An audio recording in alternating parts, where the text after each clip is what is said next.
algunos elementos importantes respecto a la ciencia de la implementación. Quiero comentarles que el programa de hoy día contempla, bueno, unas palabras de bienvenida, obviamente, y vamos a tener la posibilidad de escuchar un poquito más extenso a Rodrigo Rojas Andrade, nuestro director de investigación de la Sociedad Global de Implementación de Latinoamérica, y también vamos a poder conversar y escuchar desde la perspectiva de Dean, Karen y Melissa cómo este libro de Ciencia y Práctica de la Implementación puede ayudar a quienes realmente están implementando. Bueno, entonces, para comenzar ya formalmente, les doy a todos la bienvenida nuevamente. Quiero agradecer también al Departamento de Psicología de la Universidad Católica de Temuco, que apoya esta iniciativa, al igual que el proyecto Fondesit de iniciación que dirige el doctor Rodrigo Rojas, que nos acompaña hoy día, y a la consultora Hein Bussetti, que también está patrocinando este evento. Desde el Departamento de Psicología de la Universidad Católica de Temuco y también desde el Hub Latinoamericano, les doy la bienvenida. Estamos felices de que estén aquí hoy día, tanto los autores como Rodrigo, Nivin y Jorge. Y también quisiera decir como protagonista, digamos, de este proceso de traducción de este libro, que la verdad es que fue más que un proceso técnico de traducción, más bien fue un viaje a través de la ciencia y la implementación que nos permitió no solo tener un producto disponible para las personas que hablamos español, sino que nos permitió realmente profundizar, entender, empatizar con lo que implica los desafíos de la implementación, particularmente en el ámbito educativo, pero en general. La verdad es que fue un tremendo aprendizaje y yo quiero reconocer públicamente la generosidad de Dean, de Karen y de Melissa por permitirnos traducir su obra para que esté disponible para todos quienes hablamos español, porque de verdad creemos que es una obra fundante en el ámbito de la ciencia de la implementación. Dicho eso, quiero ofrecerle la palabra a Nivin Amu Rimele, nuestra presidenta del directorio de la Sociedad Global de Implementación, para que pueda darnos unas palabras de inicio en este tan importante evento.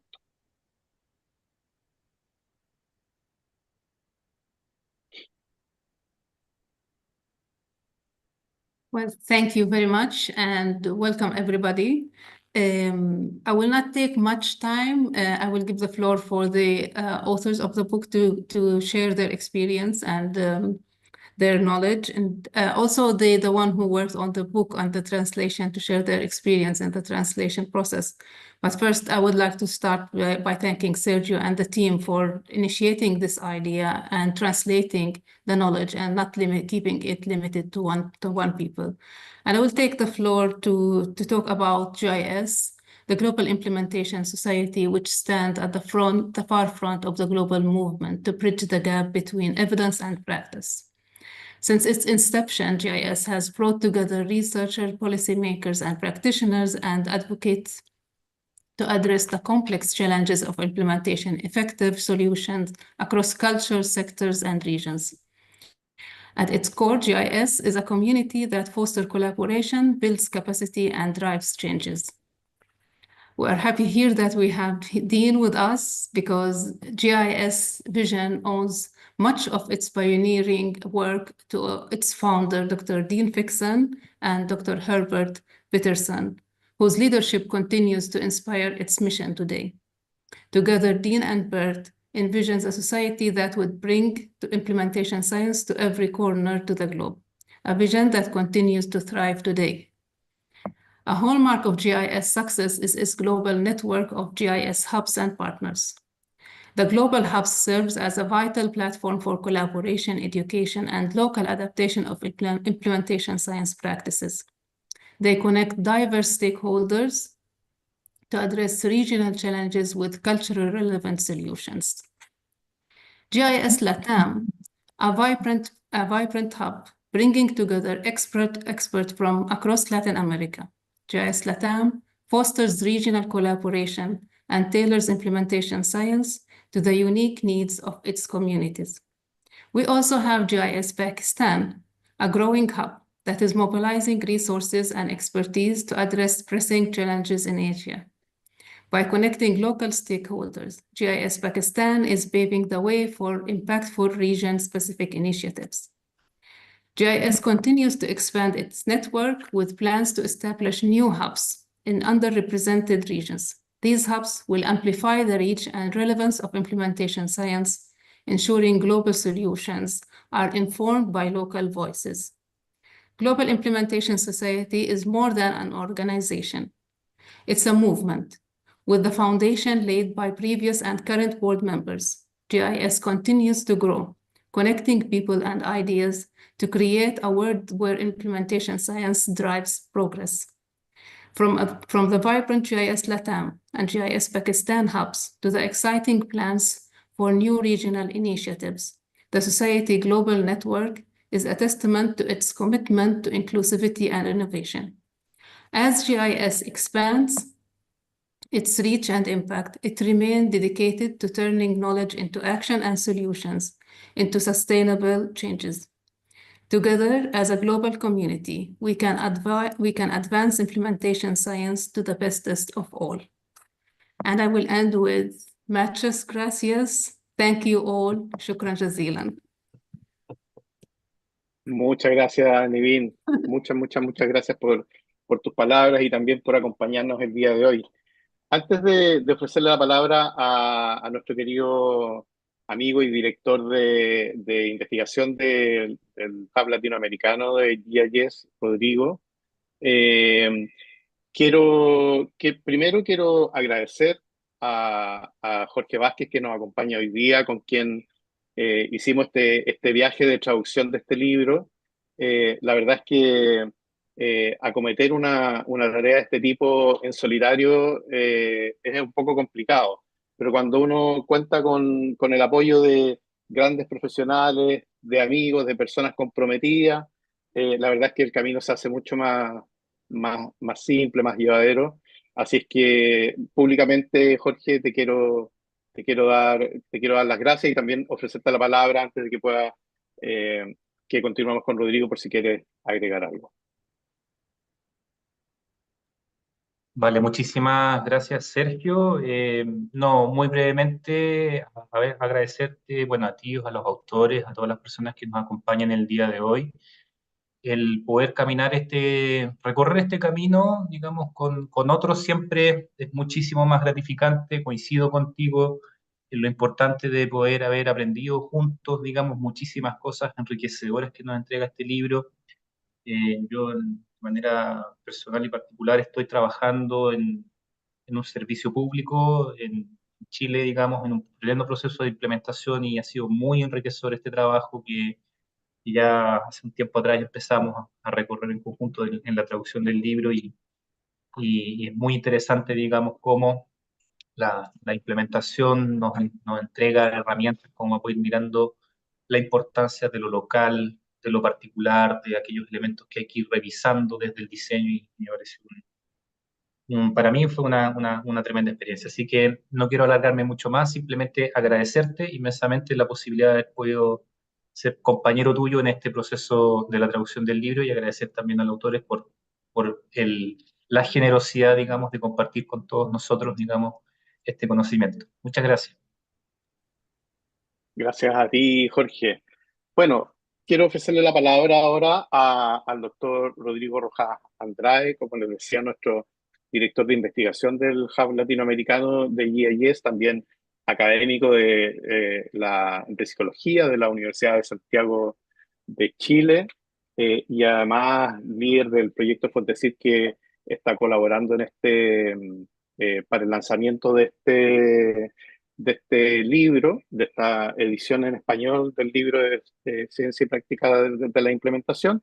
Y Rodrigo nos va a hablar sobre la relevancia de la ciencia de la implementación para América Latina. Un tremendo tema. Rodrigo, tienes la palabra. Bien, muchas gracias. Bueno, primero agradecer a Karen, a Jean. Eh, yo me siento profundamente agradecido de una estancia que tuve con ellos el año pasado, que me sirvió muchísimo para hacer el clic final, de poder entender cómo se aplicaba la ciencia de implementación. Yo soy un latino que vive en Chile y que estudió en una escuela pública y que entonces el inglés no le viene bien. De hecho, creo que parte del problema que yo me he encontrado en ciencias de implementación es la traducción en términos del lenguaje. Así que le quiero pedir a todos los que están hoy día aquí que que puedan hacer el ejercicio de ir abajo y poner la traducción español-inglés, que creo que ese es precisamente el rol que me ha tocado a mí cumplir en esta sociedad. Hacer interpretaciones de el inglés al español, interpretaciones de los marcos comprensivos de países desarrollados a países que están en subdesarrollo o están en vías de desarrollo, ¿no? En donde nosotros entendemos implementación como un proceso amplio. De hecho, cuando hablamos de implementación, se nos aparecen un pasito más, ¿no? Em, pero claro, cuando uno entra a la ciencia de implementación, yo ya voy a cumplir por lo menos 10 años explorando esta área, se le abre todo un mundo, ¿no? Y dice, bueno, la implementación tiene una definición. De hecho, hoy día estaba leyendo un libro que se llama Implementación de de políticas sociales en Chile. Un libro que tiene ese nombre, ¿no? Y intenté buscar la definición de implementación en todos los capítulos. Y en ningún capítulo encontré la definición de implementación. Intenté buscar cuáles eran los procesos que influían en la implementación, un poco siguiendo la perspectiva que Dean plantea, ¿no? Cuáles son las variables explicativas y predictoras de este proceso que llamamos implementación, y no estaban. Intenté ver cuál era el nivel de los distintos autores cuando hablaban de implementación, si estaban hablando en un nivel de la política pública, implementación de política, si la política era un contexto, si estaban hablando de un comportamiento de implementación, si era un proceso de implementación. Y la verdad es que en ninguna parte de un libro de más de 300 páginas encontré esos elementos. Libro titulado Wow, wow. Implementación de políticas sociales. Y eso es así, ¿no? Porque en Latinoamérica nosotros hablamos de implementación, pero no la estudiamos. De hecho, lo máximo que llegamos es con un enfoque muy cualitativo a entender lo que podrían ser barreras y facilitadores, entendiéndolos como nudos críticos. Pero no hemos desarrollado un trabajo sistemático hacia esto que hoy día llamamos ciencia, ¿no? Y ahí yo quisiera como detenerme. Dean, Karen y Melissa escribieron hace poquito un artículo que se llama Ciencias de Implementación es ciencia, dice, no aún, ¿no?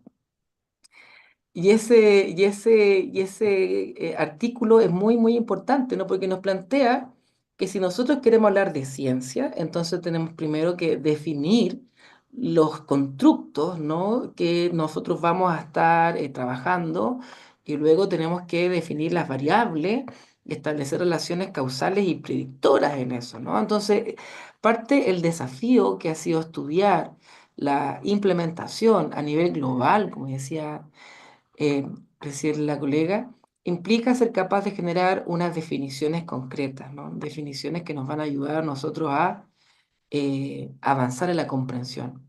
Y luego de la comprensión, y yo creo que ha sido parte del problema que tenemos en ciencia de implementación en Latinoamérica, es que luego de comprender los mecanismos causales, predictivos, de eso que llamamos implementación, podemos aplicarlo, ¿no? Que esto es lo que nosotros buscamos. Cuando pensamos en ciencia de implementación y los que estamos trabajando a nivel de acompañamiento de programas públicos, gubernamentales, servicios sociales, ¿no? Lo que nosotros nos preguntamos es cómo aplicamos la ciencia de implementación. y creo que en Latinoamérica hemos aplicado muchísimo. En Latinoamérica nosotros tenemos una serie de prácticas, ¿no? De implementación. De hecho, tenemos modelos particulares, ¿no? Como la investigación acción participativa, que desde la lógica de la ciencia de implementación podrían ser ciclos de mejoramiento continuo, por ejemplo, ¿no? Pero claro, cuando uno se enfrenta a el desafío de estudiar la ciencia de implementación o estudiar la implementación y luego aplicar la implementación, nos encontramos frente a el vacío conceptual, el vacío teórico, ¿no? Que también se genera una brecha ahí. Entonces no puede decir que existe hoy día una brecha entre el conocimiento de ciencia de implementación, el conocimiento de la implementación y la aplicación del conocimiento en implementación. Tenemos un montón de modelos, ¿no? Y enfoques, algunos más famosos que otros, algunos más de moda que otros, ¿no? Algunos más financiados que otros, también es importante decir. Pero necesitamos acá en Latinoamérica tener un marco de conocimiento que nos permita pensar. Y entonces yo les contaba que hace 10 años yo estudié ciencia e implementación en mi doctorado y creo que fui uno de los primeros latinoamericanos junto a la Francisca Infante que está ahí, que acaba de terminar su periodo como presidenta de la sociedad, uno de los primeros latinoamericanos que nos sumamos por allí a una incipiente red que se llamaba Sociedad Global de Implementación. Yo me sumé para curiosear, ¿no? Y dentro del proceso fue que me encontré con el problema del idioma y comencé a buscar de manera incansable textos de ciencia de implementación en español y no habían. Y intenté ver si los colegas que hablaban español, los de Iberoamérica, escribían sobre ciencia de implementación y no habían. De hecho, la mayoría de las personas que hablaban de ciencia de implementación venían de países desarrollados, pensando con programas basados en evidencia financiado. O sea, estaban hablando de un mundo que no es el mundo latinoamericano, aunque estaban refiriéndose a problemas que nosotros sí también tenemos. De ahí empecé digamos, mi viaje, ¿no? Entonces, cuando pensamos por qué es relevante la ciencia de implementación en Latinoamérica, primero es porque tenemos grandes problemas respecto a la efectividad de nuestras intervenciones. Y esto tiene que, yo diría que tiene tres eh, ejes importantes. Uno, la efectividad, ¿no? Que lo que estamos haciendo funcione. Pero no es porque funcionen es que nosotros queremos estudiar ciencia e implementación. Es porque nos parece injusto que en ciertos contextos, para ciertas poblaciones, la ciencia esté dando resultados y en otros contextos y para otras poblaciones no estén dando resultados. Es un tema de justicia social, es un tema de acceso, es un tema de acortar las brechas. No podemos seguir invirtiendo en investigación, en conocimientos que nos apliquen para mejorar las condiciones de vida de nuestras poblaciones.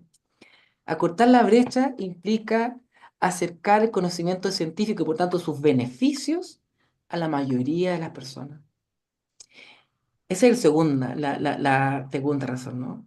Y una tercera razón, yo diría que es una cosa ética, porque los profesionales no podemos aplicar algo que no sabemos si funciona o algo que podría estar haciendo daño.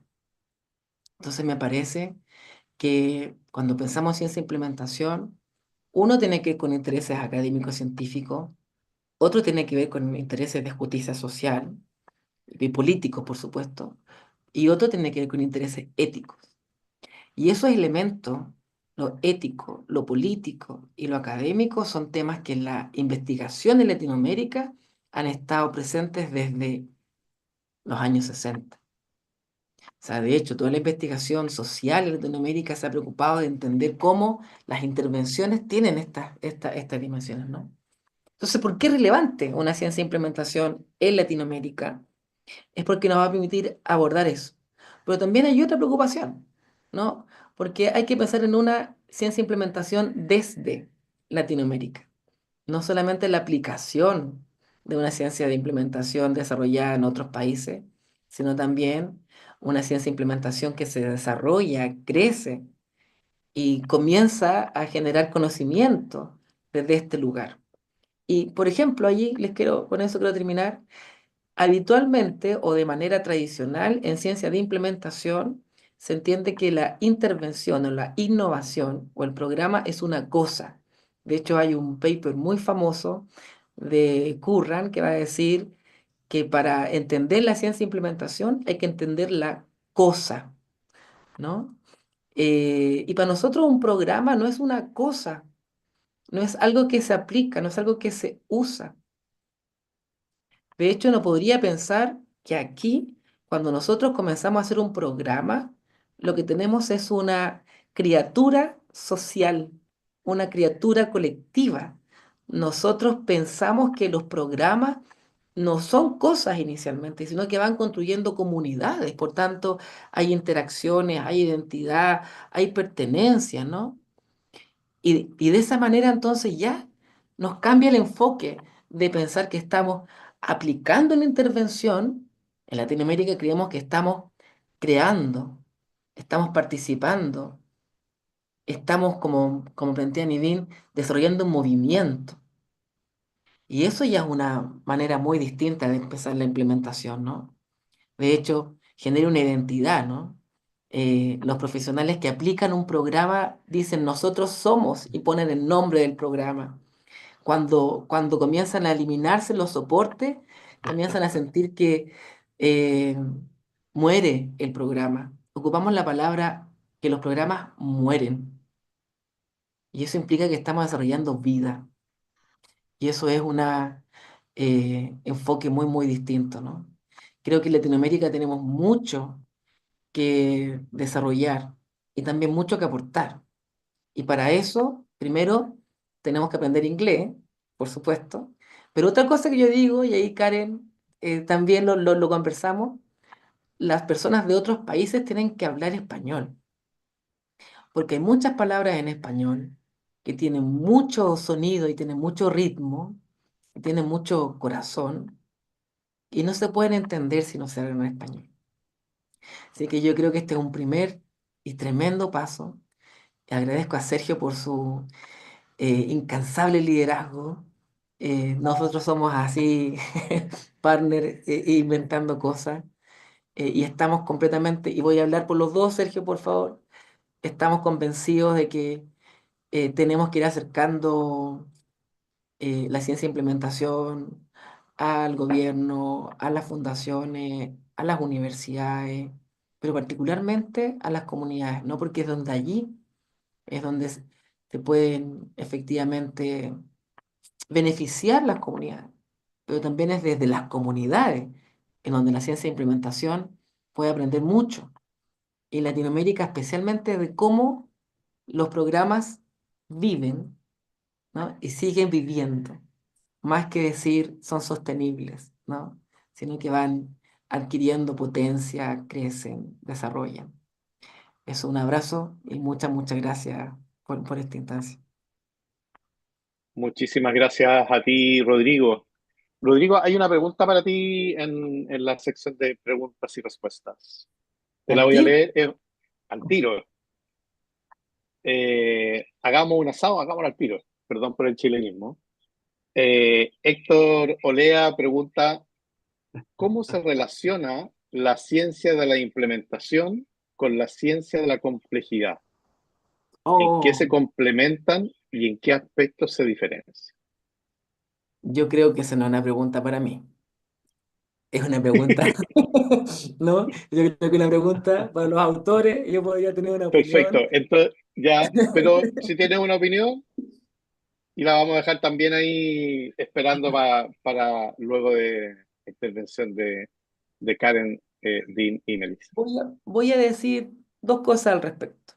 La ciencia de implementación desde sus inicios ha considerado que no es posible entender la implementación sin entender el contexto y su complejidad. Que la interacción es un proceso que interactúa en distintos niveles. Entonces, la ciencia de la complejidad como marco también interdisciplinario puede aportar y dialoga con las ciencias de implementación. De hecho, uno pudiese decir que siguiendo autores como May, ¿no? Por allí vamos a acercarnos a pensar la complejidad. El contexto y la complejidad es una de las grandes preocupaciones de la ciencia de implementación. Así que imagino que Dean, Karen o Melissa podrían profundizar más eso. Muchas gracias, Rodrigo. Bueno, eh, voy a ofrecerle la palabra ahora entonces a Dean, a Karen y a Melissa para que puedan compartir con nosotros su mirada respecto de cómo este libro que desarrollaron en conjunto puede ayudar a todos quienes tenemos este interés por trabajar en los procesos de implementación.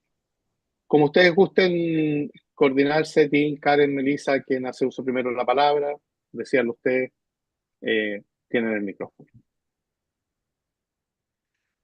Thank you. Dean Fixon and my colleagues have decreed that I will go first, so here I am. I always listen to my colleagues since they tell me what to do, and I just say, okay, and I do it right away, and it seems to work out pretty well for us. But the task of translating that cumbersome book into another language was kind of daunting. So when Sergio first recommended this and said, "Hey, you know, Rodrigo and I are willing to take this on and do it," and we, you know, it's one of those where you pat people on the head. Oh, good idea. Why don't you go do that? Thinking the chances of that were pretty slim, but yet here we are, the task having been done. And congratulations to both of you and your colleagues. It's a monumental task, and what a contribution to the world. As Naveen said, this is not a local thing. This is a global thing. And so your contributions to this in a global way, I think today is the first day on a path down to accomplishing some of those lofty goals. So thank you very much for the work and the contributions to the future of our entire field. So implementation, practice, and science. The title of the book. Why that title? Why not implementation science? Why not implementation practice? Why not just, I don't know, implementation? So we thought about this quite a bit. I had several thoughts. Melissa quickly corrected those and said those were not the right directions. And so we ended up with implementation, practice, and science. But why is that? It's because we need both. There is no implementation science without implementation practice.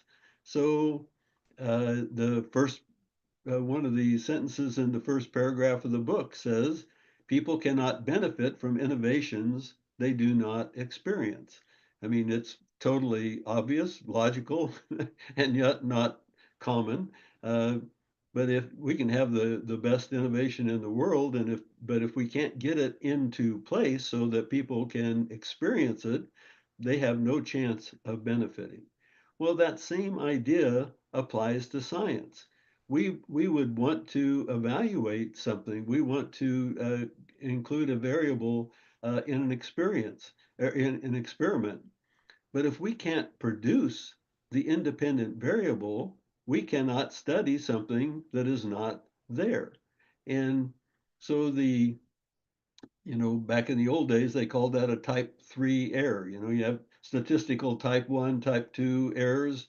Type 3 error is where you're trying to evaluate something that does not exist. It's not there to be evaluated. So the science part really depends then on our ability to put these variables into place. Implementation variables are not there. They're not just scattered around waiting to be discovered so that we can study them. Implementation is not like chromosomes or minerals in the soil or chemical composition of air. those things are there and available for study everywhere. Well, implementation variables, the powerful ones, are not there automatically. So that means we have to produce them.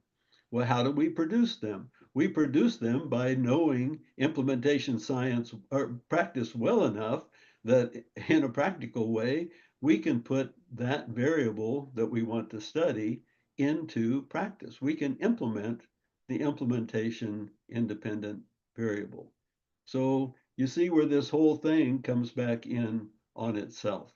So in the, if we want to study facilitation as a part of an implementation team, well, we have to teach people how to be facilitators and to produce facilitation in the way that we would want, so that we then can study facilitation when it's there and when it's not there.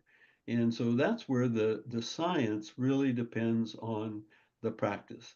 So that's why we had the title in that way. So but just the idea to keep in mind, if we want implementation science, we have to use implementation practice. And implementation practice that we know today is based on past best practices and past best science.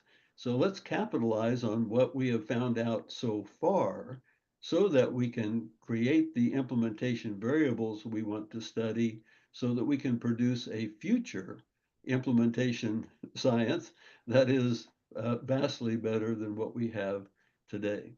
So keep in mind, this all is, somebody mentioned improvement cycles, and this all comes back around again and again.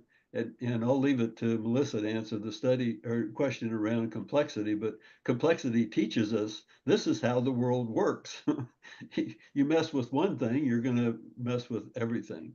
So, but that is a fundamental thing, that if we really truly want to have an implementation science, we really have to take seriously the fact that we have to develop an implementation practice.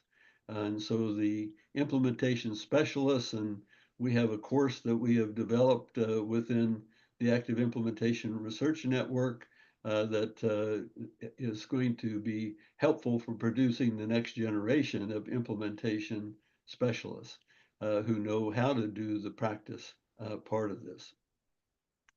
So, so anyway, that's a long way of saying that's how we arrived at the title and the thinking that goes beyond it.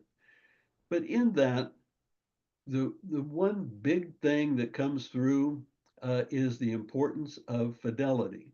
Fidelity.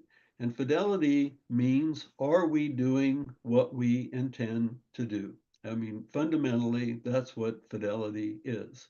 So what do we intend to do? Well, we intend to use facilitation to see if that impacts implementation outcomes. Well, how do we know when facilitation is present? And if it is present, how strong is it? So the presence and strength of our independent variables, we have to know that it's there in order to study its outcomes. If it's not there, then what do we have? We have, we're studying the effects of randomly, naturally occurring things. It's a type 3 error. So but fidelity, if there's one thing I would recommend, and we recommend to everybody, but in all of the research that you're doing currently and plan to do in the future to advance the science, we think fidelity is a requirement. If you have not assessed fidelity of the independent variable, you do not know what it is you're studying. And we have to know this in some detail. But that gets us back to the practice component. So is it there? And if it's there, we can study the outcomes. If it's not there, you can study whatever, and it will not teach us much. So fidelity is an essential thing, and any study on implementation evidence-based programs or not evidence-based programs. We have good intentions. Well, what are the good intentions? How would we know if it's there? How would we know if it's not there? Back to fidelity again. So Rodrigo, you were saying that it doesn't have to be an evidence-based program. We're not out to do something. We're out to make things better. But whatever our attempt is to make things better, we need to know if it's there or not. So not to belabor that too much, but in the book, there are over 100 predictions that if you do this, then we expect in the active implementation frameworks, we expect you will find that. So if this, then that. I mean, that's a basic prediction. And we often have recommendations on how to measure both what the active implementation variable is and how to measure the potential outcome. So your task in Latin America, and for all the readers of your new book, the Spanish edition, your task is to take seriously those predictions and go forth and do research on those, and so we can take advantage of what it is we know so far in order to create what it is we need to know in the future. But anyway, congratulations on producing the book. It's fantastic.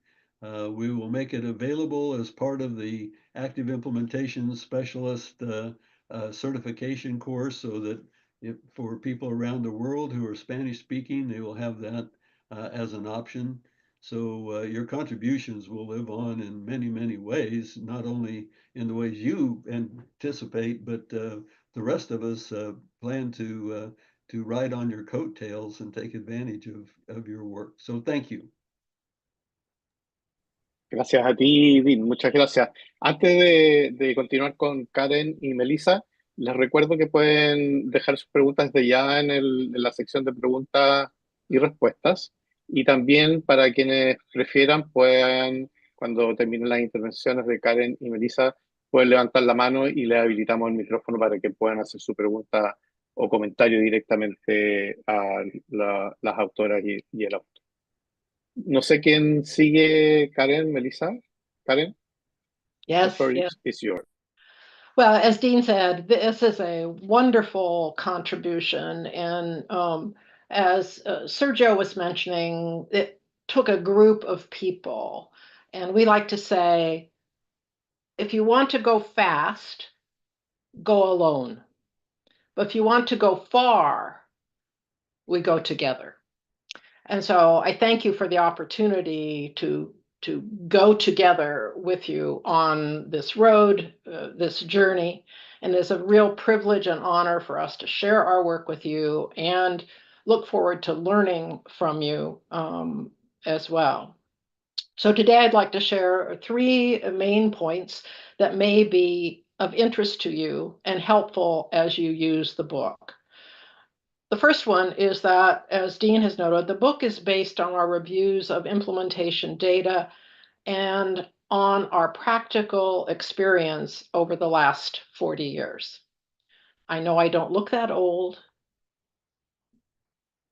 but I am. And we've had the opportunity to work with children with special needs, with young people in the juvenile justice system, with families who need support around their parenting, with teachers in schools who want to improve their instruction, and with physical health and mental health systems that want to change. Now, for every success, there were failures and challenges, and you have to get up and go again. So we are very fortunate that we were able to learn from those practical experiences and had the wonderful opportunity to try again and be more successful. We've learned that we need to get started and get better, and that will go on forever. So we've put these practical lessons into the book along with data sources and useful tools and checklists. So hopefully you will have fewer challenges as a result. But of course, as everyone has noted, we will discover new challenges that we will need to solve together because our world is changing and we are changing our world. The second big idea is that the frameworks are universal. To go with Rodrigo's point, we have to define things. So what do we mean when we say the frameworks are universal?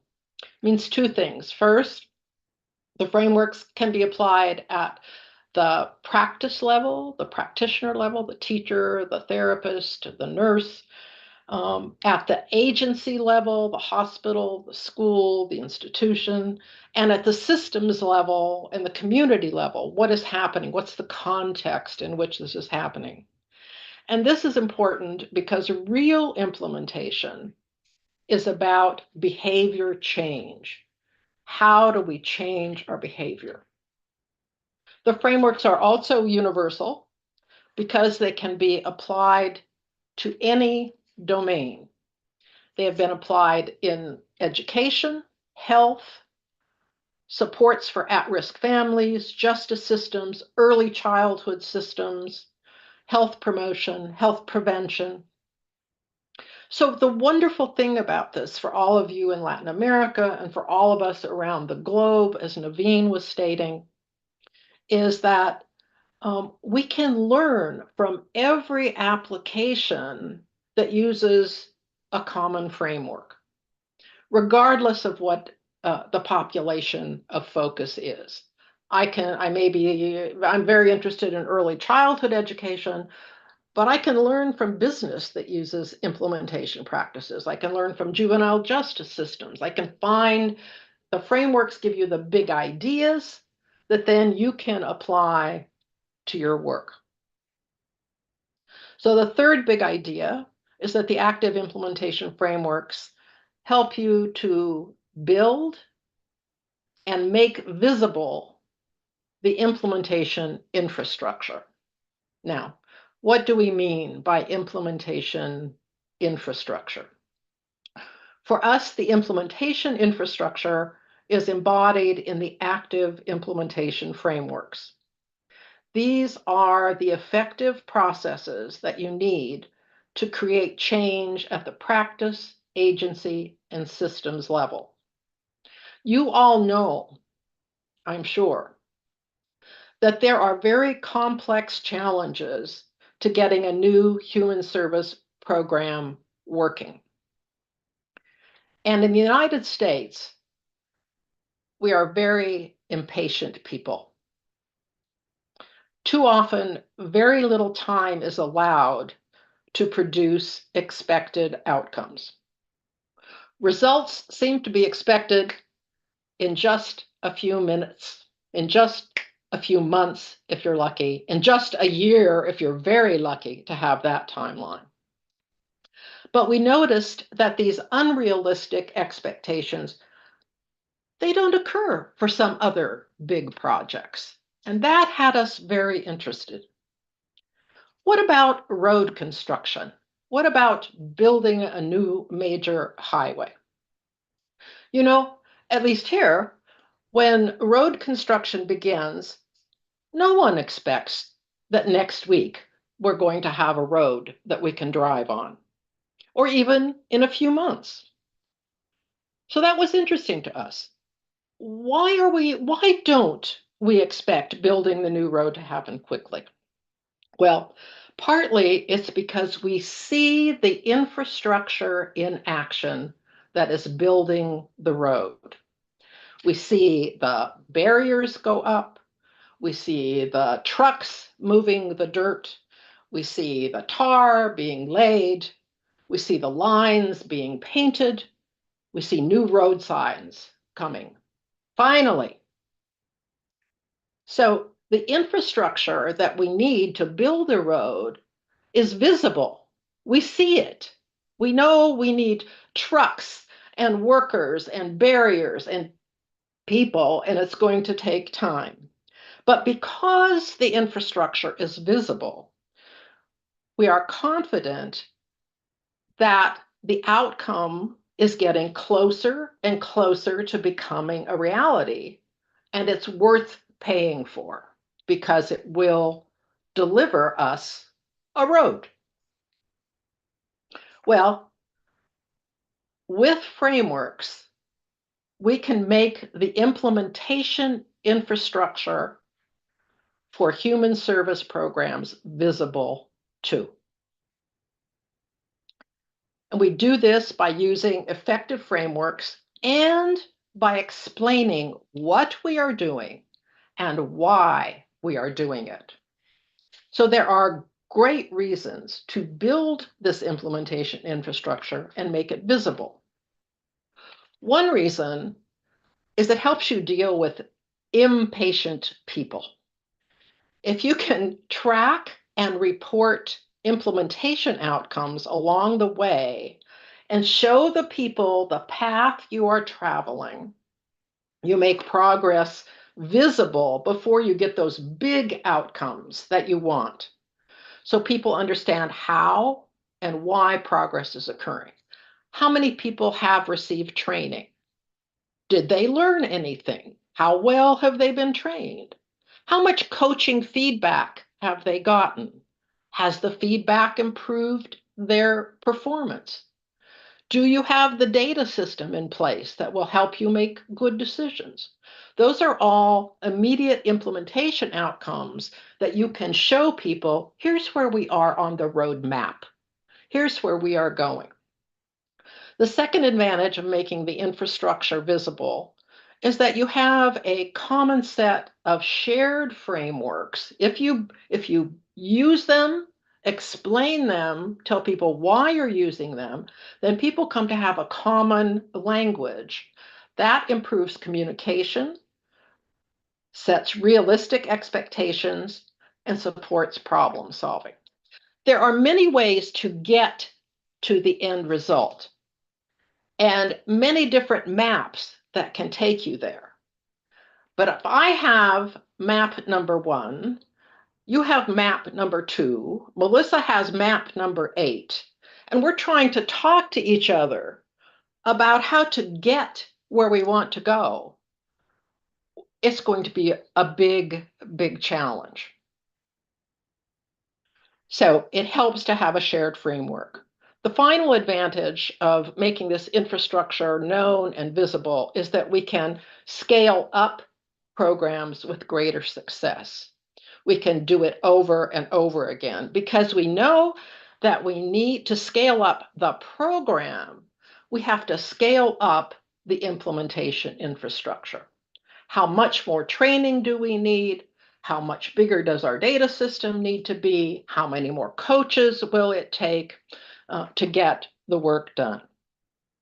So in summary, 3 points. The frameworks are practical. They provide us with processes, tools, and measures that are based on evidence and on successful application in the real world. Second, the frameworks are universal. They can be used at the practice, agency, and system level, and they can be applied to any domain, of course, being tailored to that domain. And I want to say also, really important that it is informed by the voices and the lived experience of the people who are receiving the program. So without that feedback loop of those lived voices, the practitioners, the agency people, and the systems, without building that big loop and having it be driven by the experience of the people receiving the program, you're going to end up in trouble. Finally, the active implementation frameworks help you create and make visible that implementation infrastructure, those processes that are important to achieving outcomes. So again, thank you so much for this very hard work of finding las palabras and making the translation. And Rodrigo and I had such interesting conversation when he was here. Like, he would say, wait, what does that mean? What does that word mean? No, that's not going to make sense in Spanish. So we had some wonderful discussions, and I really appreciate the result. The outcome is fantastic. So I'll turn it over to my colleague, Melissa. That's great. Thank you, Karen. Sergio, did you want to jump in? I saw your mic come off. No. All right. All Go right. ahead. All right.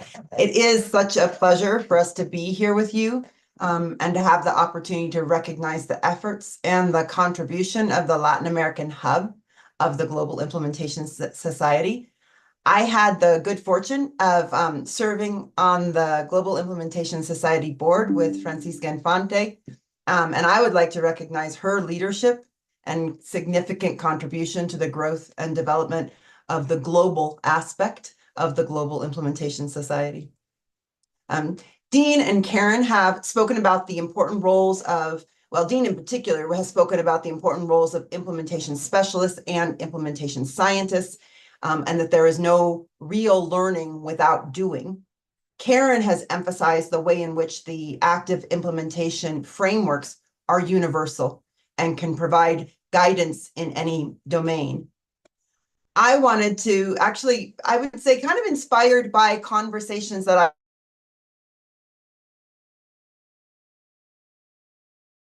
really try to take us into thinking about what the book has to offer us when we think about the work that we do to support the work of decision makers and influencers of decisions.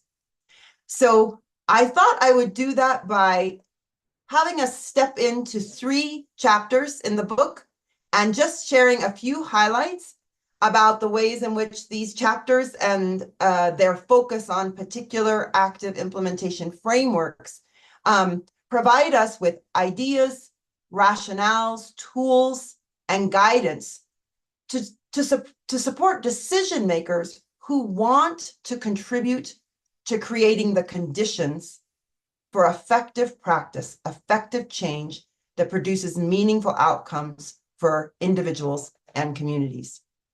So come on this journey into the book with me. We're going to start in chapter 12, which is the chapter about implementation leadership drivers. Many of you will be familiar with the implementation triangle. This is the sign we use, and the competency drivers and the organization drivers. We're going to start with the leadership drivers at the base of the triangle and think about how that piece of the framework can guide our work when we're thinking about how we support decision makers and influencers of decisions, which is often what many of us find ourselves having to do. In this chapter, we find practical guidance for leaders and managers, as well as advocates and activists, policymakers, and people in foundations. For many of these folks, their desire is for smooth, direct change processes. Karen's highlighted. They'd also like short, tight timelines. There is frustration in the messiness that seems to come up with change. So one of the things that we have learned and that we have recognized is the help that we can offer in preparing decision makers for the rough waters, for the waters that will have to be navigated in any effective implementation process. We want to see if there are ways for us to support these folks to have a different way of seeing the challenges that come with change. It's easy to respond to these challenges, people's big reactions to why this change or why this focus, or I don't like what that means for me, and see it as a problem, as opposed to beginning to make visible an aspect of the change that we need to recognize, that we need to normalize. People will have responses to change. Change won't happen in a linear, well-planned, like we don't get the long-term 5-year plan that everything happens as we had hoped, because there's a human element to change. And the human element means in every interaction, someone's thinking about what's that impact for them. Is that how they would have done it? And how does it impact me? And folks that are influencers of change or the decision makers for those changes have the tricky task of deciding to what extent they can tolerate things that go off the plan. Our job often gets to be to think about how do we help build that tolerance for the adaptive situations.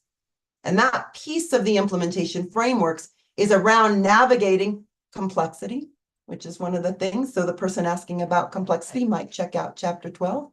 And the way in which unpredictable things happen in a change process, that is part of the process. We can predict that it will happen. We can predict that there will be a human response. And the extent that we can be prepared for something to happen that we don't know what it will be, it allows us to look at the adaptive challenges as opportunities. Sometimes they require different things from us. They might require us to seek out multiple perspectives to ensure that we're hearing all voices, integrating those voices into the process so that we can maintain forward momentum. And so it's an opportunity to reframe. How do we think about an adaptive or a tumultuous response to the inevitable things that happen within a change process? When leaders, funders, policymakers can be prepared for these types of challenging moments, know to expect that things might get bumpy. All of us with a little anticipatory guidance are able to manage our sense of those concerns, manage the concerns of others a little bit better. And in so doing, we're more likely to be able to contribute to creating those conditions for an effective implementation and change process. So I'm going to take us into chapter 14. I'm going to have us look at this framework, one of the active implementation frameworks of that we talk about, implementation teams. And we're going to think about how implementation teams might offer something to decision makers and influencers of decisions. In some ways, implementation teams identifies a key function that must be developed to support implementation efforts. This has truly been a missing piece of the puzzle.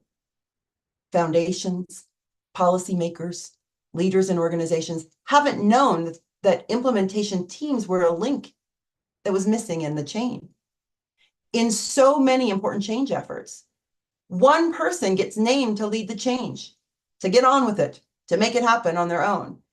Implementation teams, the learning around implementation teams has helped us recognize that it takes a small group of folks to take on the responsibility of learning how to guide change, being an extension of leadership to be able to propel change.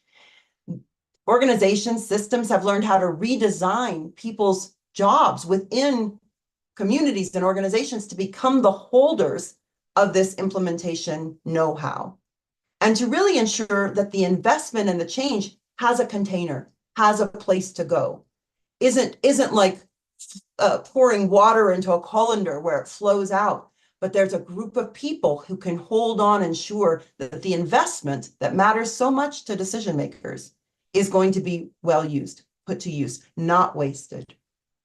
Implementation teams increase confidence that the investment will lead to desired improvement. And for this reason, implementation teams solve a problem that really matters a great deal to decision makers, a problem that most people may not have understood that there was a solution for. So the final chapter I'm going to have us step into is we're going to visit chapter 15. This is the chapter on systemic change, one of the active implementation frameworks that kind of brings together so many critical pieces of the puzzle for organizational and community leaders, as well as for foundations and policymakers. This is really a chapter that tries to outline the inherent challenges that are involved in meaningful change, but it tries to take note of about the cost of taking shortcuts, the cost of looking for simple, direct, tidy ways of stepping into complexity. This is the chapter that reminds us the importance of gaining awareness around the need to learn while doing. Again, one of Dean's themes. And it provides strategies, including things like the use of transformation zones, a slice of a system where we're wanting to be able to ensure that we're learning as we're doing for a change that we want to be equitably available. The transformation zone provides a way to manage risks that are inherent to a complex change problem, but also a way to manage those risks so that those that are making decisions and those that are influencing decisions can feel confident that the necessary learning is happening with a slice that can be managed, at the level that can be managed, so that then that change can be moved forward more consistently, more effectively, and more efficiently, while we learn what we need to learn in a more contained way. We often say, if it were easy, it would be done. We recognize the important role of decision makers in organizations, communities, and government, and we understand the facilitating or the stifling that how they can impact the conditions that need to be created so that effective implementation can occur. We appreciate the challenge for those folks, and we recognize that with some support, some anticipatory guidance around what to expect in a change process, some additional insights around the types of folks in organizations and in systems, the implementation teams that can produce that container for the investment, and the way in which we can ensure that we're using our best available knowledge around how to ensure that change is both managed and propelled. We can actually support influencers of change and decision makers to be able to be contributing to those conditions that lead to the very best outcomes. We hope that some of what we've gathered in the book provides support to you in your efforts. And we want to invite you to share with us your successes and challenges as we together, as the members of a global community of implementation practitioners and scientists, as we all attempt to contribute to creating those necessary conditions that produce meaningful improvements in the lives of families and communities everywhere. Thank you so much for inviting us to join you on this occasion. Your work inspires us. Thank you. Muchas gracias Melissa, muchas gracias Karen, muchas gracias Dean y también Rodrigo por sus intervenciones. Tenemos una pregunta de uno de los participantes para todos los presentadores. La pregunta dice así: ¿cuáles son sus ideas o experiencias en relación a cómo abordar los desequilibrios de poder al interior de una organización, esos desequilibrios que tienen un impacto en la adopción o en la implementación de una innovación? Quien quiera responder, abra su micrófono nomás y responda.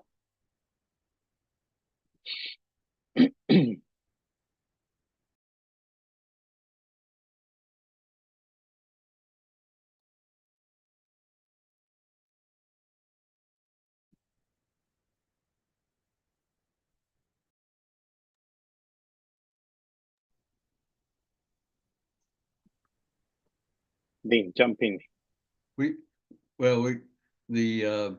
Our interpreter, fantastic work all the way through, and she lost the signal. So, but let me read the question again. What are your thoughts or experiences regarding how to address power imbalances within an organization that impact implementation, innovation, or adoption? Melissa, you want to go with that one? You're facing this every day. So I think it's a wonderful question. I think in some ways it's really at the heart of and it's embedded in so many of the implementation frameworks, even from the way in which you begin an exploration process, trying to better understand the context you're walking into, the context of the change, how the change will happen, who's involved in that change. I think it becomes a part of the process when we think about the relationships that will be built between the senior leaders and their implementation team. And it creates an opportunity to make visible or explicit, how will we work together? How will we share the power? How will we just share the authority? We are quite aware and cautious as we're negotiating, this is talked about as terms of reference, that in the beginning, senior leaders have to become comfortable sharing some of the power, but we allow that in the process. This is kind of, again, that piece around recognizing the adaptiveness, the adaptive change, and kind of all of these power elements that are involved. But I think part of the work is about having those conversations explicitly and having them in advance of things getting too tricky, having them in a way that appreciates what folks are bringing to the table, but knowing that trust and the confidence in the process will have to grow over time, and that actually some of that ability to share power will shift as the work continues. Karen or Dean, would you want to add anything, Karen? Yeah, I just wanted to add a few things on the micro level. Communities have their reasons for wanting to engage and what they want to improve. We have our reasons, and we need to, as Melissa was saying, we need to really listen to the people who have the power and really hear what is important to them, and then be able to give them true information about how this is going to help them with their goals. So we have to appreciate and understand how we're going to support them, and how we're going to I'm not sure the best translatable word, how we're going to buffer or blunt or support them through difficult times. So listen, use their words back to them, and you have to find a way in which it benefits them as well and doesn't frighten them. And a good part of what Melissa and Karen are just talking about is in the exploration stage of implementation, where you have these kinds of conversations that Melissa was just talking about and Karen was just detailing. But you do that up front so that you can agree on what is the goal. But if somebody who is in a leadership position, their goal is to accumulate more power, as an implementation specialist, my interest in helping that person gain more power to do whatever goes way down. But if the goal is to have better outcomes for a population of people who are in desperate need of better outcomes, then that is an admirable way. And then the power sharing. So what will you do? What will we do? How will we do these things together? But the exploration stage of implementation, one of the chapters in the book really speaks to having those kinds of conversations up front. Gracias, Dean. Y a Karen y a Melissa, obviamente. Rodrigo, tienes la palabra. Sí. Qué interesante pregunta. Yo creo que aquí hay tres posiciones. La primera posición sería estar comprometidos con los beneficiarios, estar comprometido con los usuarios, clientes, pacientes, lo que en Latinoamérica o en una perspectiva crítica diríamos los oprimidos, los excluidos, los necesitados, ¿no? Entonces la relación de poder estaría allí centrado en ellos, nosotros debiésemos estar con ellos. Eso hace que nos distanciemos entonces de los que realizan la intervención, ¿no? La segunda posición sería estar a favor de quien tiene la intervención, quien quiere realizar la intervención, que sería un proceso más bien top-down. Y eso, la verdad, es que también es una posición válida, ¿no? Y eso a nosotros nos pone la claridad de que cuando pensamos en un sistema de intervención, tenemos que considerar tres niveles. El primer nivel, que sería el nivel de diseño o de traslación. El último nivel, que es el nivel de ejecución, ¿no? Donde se realiza. Lo que plantea la ciencia de implementación es fortalecer el nivel intermedio. Y en el nivel intermedio, entonces, está el rol de facilitación de la implementación, que es un equipo, ¿no? Que tiene que conformarse tanto por personas del último nivel como del primer nivel, ¿no? Ojalá que podamos estar todos ahí. Y en ese marco, entonces, nosotros estamos trabajando con una perspectiva que podemos decir de la negociación o de la intersección del poder, ¿no? Porque habitualmente si uno ve la lógica de poder, se olvida que entre medio pueden pasar cosas, ¿no? Que entre medio hay una interacción, ¿no? Que tenemos que ser capaces de, como decían, de apoyar ese proceso, ¿no? Y ahí lo relevante de la facilitación de la implementación es entender que lo que nosotros queremos hacer es achicar, ¿no? Acortar estos procesos que están a la base de la implementación. Y de hecho, cuando pensamos en fases de implementación, en la fase de exploración, una de las primeras hitos o tareas que tenemos que hacer luego de conformar el equipo de implementación es preguntarnos cuál es la mejor intervención para nosotros, ¿no? Y para nosotros implica, por un lado, ver qué recursos tenemos, por otro, qué intereses tenemos, ¿no? Eh, y por otro, ¿no? ¿Qué tanto somos capaces de hacerlo? Entonces, cuando pensamos en una perspectiva de implementación, tenemos la lógica de fases, que es súper importante entender eso, y por otro, una lógica de colaboración, negociación, acuerdo entre los distintos actores, ¿no? Por eso es que es tan importante el capítulo que nos decía Melissa del equipo de implementación, ¿no? De entender cómo se conforma, cómo se configura ese equipo de implementación. Y aquí creo que es súper relevante en español, no sé si en inglés, pero el concepto de supervisión.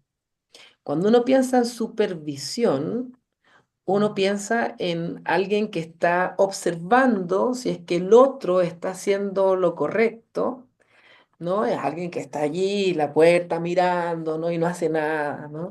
Y de hecho los trabajadores lo que hacen cuando está el supervisor es intentar hacerlo bien, intentar hacerlo con fidelidad, pero se va el supervisor y vuelve el proceso. Lo que nosotros queremos lograr en términos de la facilitación es que se internalice, se automatice, se normalice, si quieren decir, el proceso de aplicación. Y eso entonces, como decía Karen, es un proceso de cambio de conducta, que implica entonces la facilitación, implica la creación de acuerdos, implica la creación de todo un ambiente. Eh, por tanto, cuando hablamos de ciencia e implementación, no hablamos de supervisión, no hablamos de una intervención que baja así a rajatabla, no es algo que se impone, no es algo que se negocia, que se acuerda, que se articula, ¿no? Y que el rol de supervisor, que nosotros llamaríamos consultor de la implementación o facilitador de la implementación, no es supervisión, no es acompañar a que las personas puedan adquirir la habilidad de aplicar esa intervención lo más expertamente posible y que puedan incorporarlo a su repertorio conductual de manera automática, ¿no? Que finalmente sea parte de lo que hacen ellos como profesionales. Por eso que pensamos también en la creación de una comunidad, ¿no? En torno a la intervención. Eso yo podría aportar, Sergio. Muchas gracias, Rodrigo. Tenemos, para ir finalizando, tenemos dos preguntas. Catalina del Rosario Lecaros hizo una pregunta. Catalina, no sé si prefieres que encienda tu micrófono para que hagas la pregunta directamente, porque hay una palabra en tu pregunta que no logro entender a qué te refieres con la palabra díceres. ¿Prefieres tú hacer la pregunta?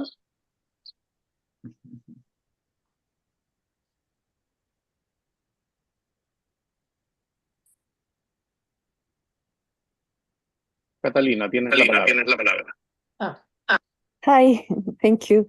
I'm sorry, the autocorrector changed my last word, but I want to thank you first for this presentation of the book and all the work. I haven't read it yet, but it seems a really valuable something to read and to work with. I work in familiar literacy interventions, and I've been studying intervention and implementation sciences.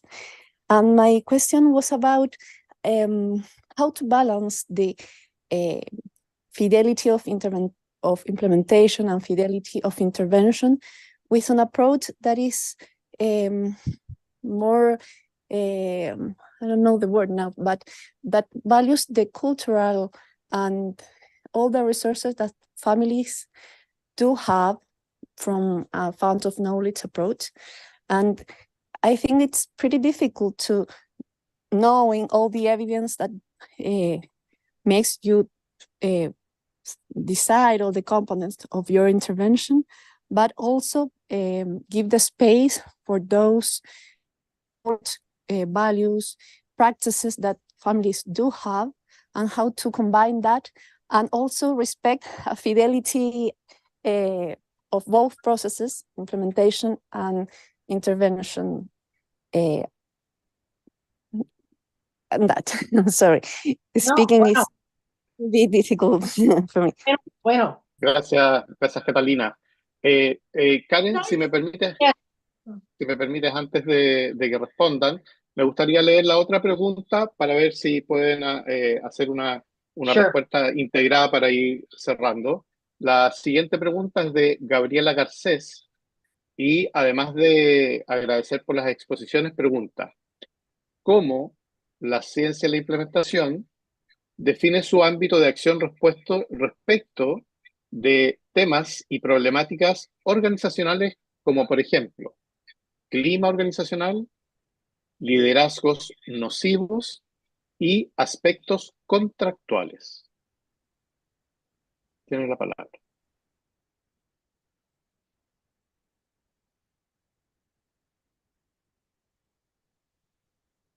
Yeah, so those are two very big questions, and they are somewhat interrelated. I'm going to take a first crack at the valuing family voice, consumer voice, and building on it.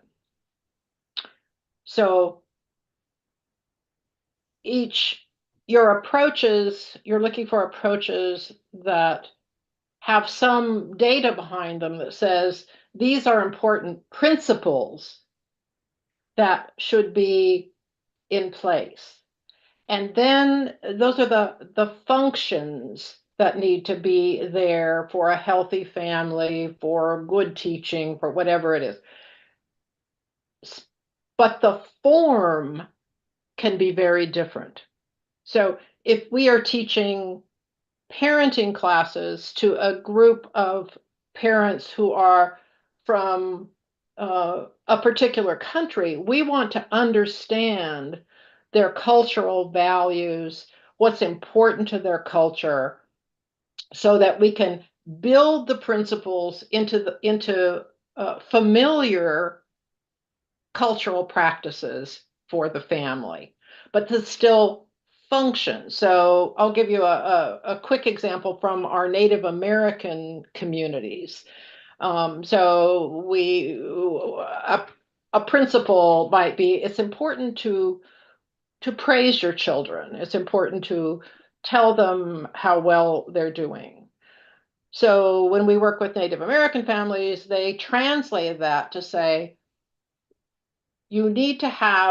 the reason you need to have this positive relationship is you need good medicine in your medicine bag. So Native populations sometimes wear a medicine bag that has certain symbolic meaning. And you need to fill your medicine bag with good things like the praise you're giving your child.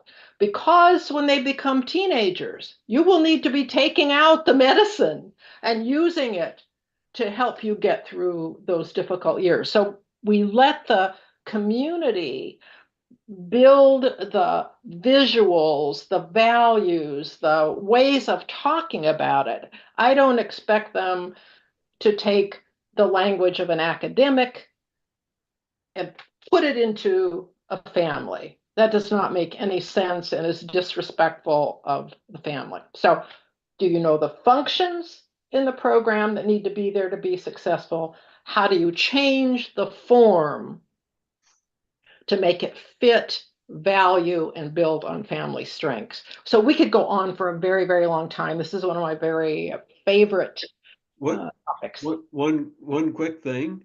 So Catalina, the fact that you know the difference between implementation fidelity and intervention fidelity puts you in the top 2% of the people in the world. So not many people understand the difference.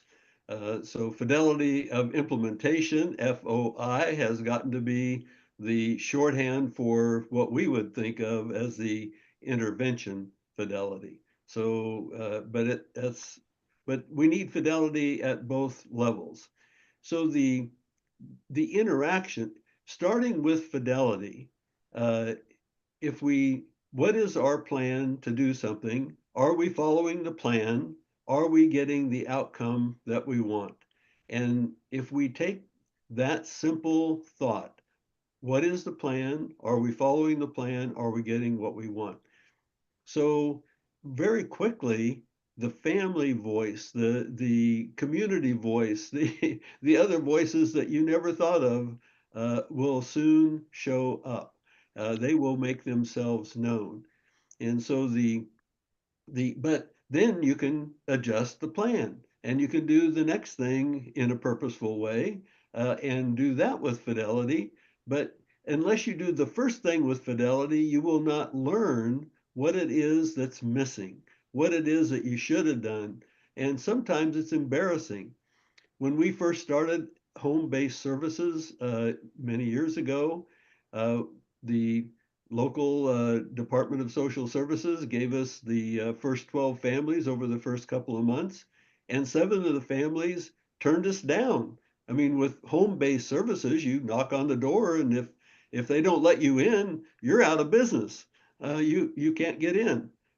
So we learned very quickly that the family voice made a big difference. If we wanted this to continue, we had to learn how to approach them in a different way, which we did. And I'm happy to say we only had 1 refusal out of the next 100, but that taught us to change our plan. So, but fidelity is the key. If we do things in a way that is well, whatever, or well, this family seems to be different, so we're going to do things differently this time, we will never learn in the way that we intend to learn to make the practice and the science better. So, Sergio, I can see you're looking at your watch, so. No quiero abusar del tiempo de ustedes. Agradecemos su generosidad, Dean, Karen, Melissa, Nivin, Rodrigo y también a nuestra intérprete por acompañarnos hoy día. La verdad es que para nosotros efectivamente esto es un hito muy importante para el desarrollo del campo entre quienes hablamos español. Quiero agradecer también por su presencia a todos quienes nos acompañan, nos han acompañado hoy día directamente en este lanzamiento que ha estado siendo transmitido también en directo por YouTube. Va a quedar la grabación disponible también para quien lo necesite, y ya terminando esto les vamos a hacer llegar la copia en PDF del libro para que puedan devorarse. Muchísimas gracias, que tengan muy buenas tardes. O buenos días o buenas noches donde estén. Muchas gracias, que estén muy bien todos. Thank you very much. Gracias. Gracias a usted. Muchas gracias a usted. Thank you. Muchas gracias. Thank you all. Que estén muy bien. Priscilla, Muchas gracias, Sorry. Priscilla was wonderful. Thank you, Priscilla.